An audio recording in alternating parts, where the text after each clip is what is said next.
setting bread on fire, conversing with cats, and saying "I do" in front of Guy Fieri. Like some of their best recipes, the lives of these chefs have secret ingredients. Ina Garten, or the Barefoot Contessa, is a celebrity chef known for her Food Network show and many cookbooks. But her career wasn't a straightforward one. Before becoming a chef, Garten and her husband were living in Washington, D.C., where Garten landed herself an entry job as an aide at the White House. Not one to settle, she worked her way up and eventually earned an impressive position as a budget analyst, working on nuclear energy policy during the Ford and Carter administrations. But while it was an excellent career that anyone could be proud of, it wasn't Garten's dream, as she recalled to the New York Times. "I was sitting at my desk in Washington trying to figure out what I was going to do when I grew up, and I came across an ad for this business for sale in West Hampton. I drove up that weekend, looked it over, and said I'd take it." She left her job at the White House to open a grocery store, which led to her opening a catering business, eventually building up to the impressive career she's known for. Giada De Laurentiis has been one of the most prominent chefs on Food Network for more than 2 decades. Though she recently left for a new deal with Amazon Studios, where she'll continue her successful career as a TV chef. However, becoming a TV personality was never part of De Laurentiis' plan. Speaking to Food and Wine, the chef explained that she got her start in TV completely by accident. She said, "I wasn't looking to get into TV. My family was in the movie business, so I was never interested in that world." Her parents were both actors, and she's the granddaughter of film producer Dino De Laurentiis. Far from making her interested in TV, seeing her family in entertainment made her want nothing to do with it.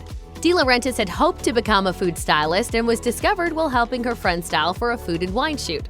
While helping on the shoot, she was asked to write an article about what her family eats. An executive with the Food Network read the article and reached out to De Laurentiis about an Italian cooking show. She put together a trial video, and her hit show, Everyday Italian, became a reality. British chef Jamie Oliver became well known for his show The Naked Chef, named for Oliver's signature stripped-back and simple approach to cooking. He's also released several cookbooks and hosted other shows, but things weren't always easy for Oliver. He had a hard time in school due to his dyslexia. Speaking to Made by Dyslexia, the chef said that he was happy in school but struggled with the academic expectations, which later made him question how the education system is set up. Because of his school experience, Oliver became passionate about the different types of intelligence and believed everyone could thrive in the right environment. That's why when he opened his non-profit restaurant 15, he wanted to hire disadvantaged youth to give them an opportunity to thrive. Seeing the young guys come through the program, any challenges they might have had in their lives, any issues, any barriers to work, we strip all that back. The vision for the restaurant was to train 15 people for the restaurant industry each year, but unfortunately, Oliver had to close 15 in 2019. Through her cookbooks and television show, the French chef, Julia Child, shared the art of French cooking with her primarily American audience. But Child wasn't French herself. She grew up in Pasadena, California, in a family that didn't talk or care much about food. Before she ever pursued cooking, Child worked as a typist for the Office of Strategic Services, an office that would later become the CIA. Her husband, Paul Child, eventually ignited her passion for cooking. In an excerpt from her book, My Life in France, Child shared how her husband was the one who taught her about French food and wine, writing, "His enthusiasm about wine and food helped to shape my tastes, and his encouragement saw me through discouraging moments. I would never have had my career without Paul Child." She began trying to learn to cook because she thought it would be an essential skill for her as a newlywed on a limited budget. After they moved to Paris, she truly developed her appreciation and understanding of cooking and was later able to share it with the world. David Ruggiero was at the height of his career as not only the chef at Le Chantilly, but also as the author of a book with his own cooking show on PBS. But it all came crashing down around him when he was arrested for financial fraud. 2 years after his arrest, the once-acclaimed chef spoke candidly with the New York Times, explaining that he started committing credit card fraud to keep his business afloat. At the same time that his finances were spiraling, his career appeared to be on the rise, with Ruggiero admitting, "The next thing I know, I'm involved with 5 restaurants, and I have hundreds of employees. And at the same time, my partnership falls apart in a horrible breakup. Now I'm all by myself. I have 5 restaurants, I have a book coming out and a PBS series coming out, and a 42-city tour." At that point, he realized the state of his finances but felt too deep in everything to back out. Well, he now feels he should have come clean to the authorities right away. Ruggiero said at the time, his ego got in the way. He had the public's eyes on him and didn't want anyone to learn how wrong things had gone. Through her show 30-Minute Meals and her many cookbooks, Rachael Ray has made cooking less intimidating for her fans. But there are still some recipes that this professional cook can't get right. During a Q&A segment with her audience on The Rachael Ray Show, she opened up about her biggest insecurity in the kitchen, saying she's always struggled with baking. She explained that her issues with baking began after an attempt to make her mother's birthday cake as a child went awry. But while she still struggles with baking more than cooking, Ray admitted on The Howard Stern Show that there are 2 dishes she truly cannot master. Coffee and toast. I burn bread. I set bread on fire constantly and consistently. Ray theorized that this is because she's good at keeping track of what's in front of her. But once the toast is in the toaster, she forgets about it. Ray is proof even a great cook can have difficulties. Australian chef Curtis Stone is recognized internationally. He's an author, TV show host, and the owner of popular Hollywood restaurants Maud and Gwen. He also has an interesting hiring policy at his restaurants. He explained to The Hollywood Reporter that his LA restaurants offer positions to the formerly incarcerated, homeless, and those suffering from addiction. In fact, 15% of his workforce came through Chrysalis, an LA-based homeless organization that offers job hunting services. According to Stone, giving these people a second chance isn't just about doing the right thing. It's also because they're great workers. He said, "These guys stick around. They appreciate the opportunity.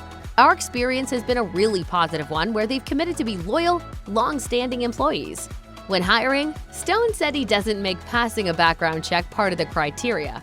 With this mindset, Stone has offered stable jobs to many candidates passed up by other employers for their past. You probably know Guy Fieri for his Food Network show's signature bleached hairstyle and his desire for tasty food to take him to Flavor Town. But what you may not know about the celebrity chef is that he's been a prolific wedding officiant.